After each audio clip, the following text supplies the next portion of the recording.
Here with reaction, ranking member of the House Intel Committee, Congressman Devin Nunes, and the author of Witch Hunt, Fox News legal analyst Greg Jarrett. We already know that the process is flawed because at the end of the day, Congressman, is it true or not true? Adam Schiff, who's compromised in this case, he gets to deny the witnesses you call. He gets to make the final decision on everything, doesn't he? So there really is there are no rights for the ranking members or the president and his attorneys. Well, as you know, nobody likes to disagree with Rush Limbaugh, but I think in this case, Rush Limbaugh only has it about half right.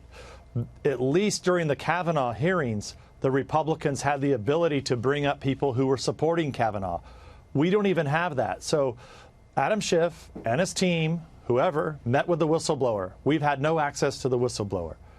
Number two, we want to know what was the DNC's involvement and the Clinton campaign's involvement in Ukraine, and why did the Ukrainians interfere in our election? We also have out there the situation with Hunter Biden. How did he get $80-some thousand a month?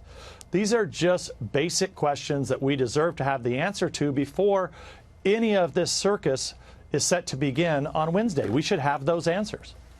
Now, you have a list of people, including Adam Schiff, the whistleblower, Nellie Orr, Hunter Biden, Joe Biden.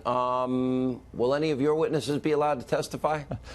Yeah, as of right now, we have none of our witnesses, right? So, I mean, look, we even put on Ambassador Volker. Okay, this guy was the Democrats' first witness. Came in, didn't go very well for them. You've all seen the transcripts. He came in voluntarily. The transcripts are out. Why on earth would Volker not be there? He was the special envoy to Ukraine. We're having the top people at the State Department who handled Ukraine, and now the acting ambassador that's coming in on Wednesday. Why would you not have Volker on the same panel? Why would you not give the Republicans a witness? So as of right now, we have no witnesses, and we have no knowledge of the foundation of this case and of these accusations. But if, you know, fundamentally, like everything else, and you outline this in both your books, Greg Jarrett, everything boomerangs back. The only Russian interference we know was the dossier, right? I mean, it's a little ironic. Now, Ukraine election interference, I thought that would matter. That's the Democrats. And the only quid pro quo is Hunter Biden. You get the billion if you fire the guy investigating my son. You don't get the billion otherwise. If this were an equitable process, both sides would be able to call their own witnesses. But Adam Schiff won't allow it. He can only and will only allow witnesses that he likes.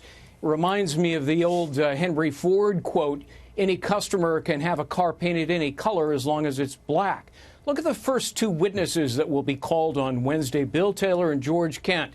They admit they have no direct knowledge of a quid pro quo. Instead, they heard it from a guy who heard it from a guy who heard it from an original guy. And in both cases, it's diplomat Gordon Sondland. Sondland admits he has no direct knowledge of a quid pro quo. Instead, he testified he presumed it. So this is opinion built on hearsay, constructed on speculation and conjecture.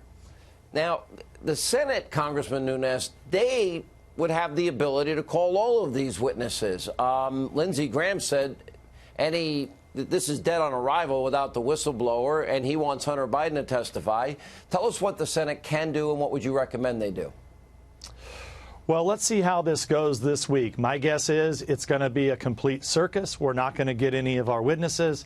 The mainstream media is going to say how damaging it is to the president. That's just going to be the storyline.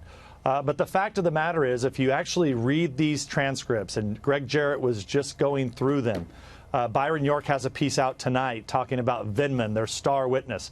These transcripts, as we were saying when the Democrats were slowly leaking these out to the friends in the media, that's what we've been doing for the last 6 weeks.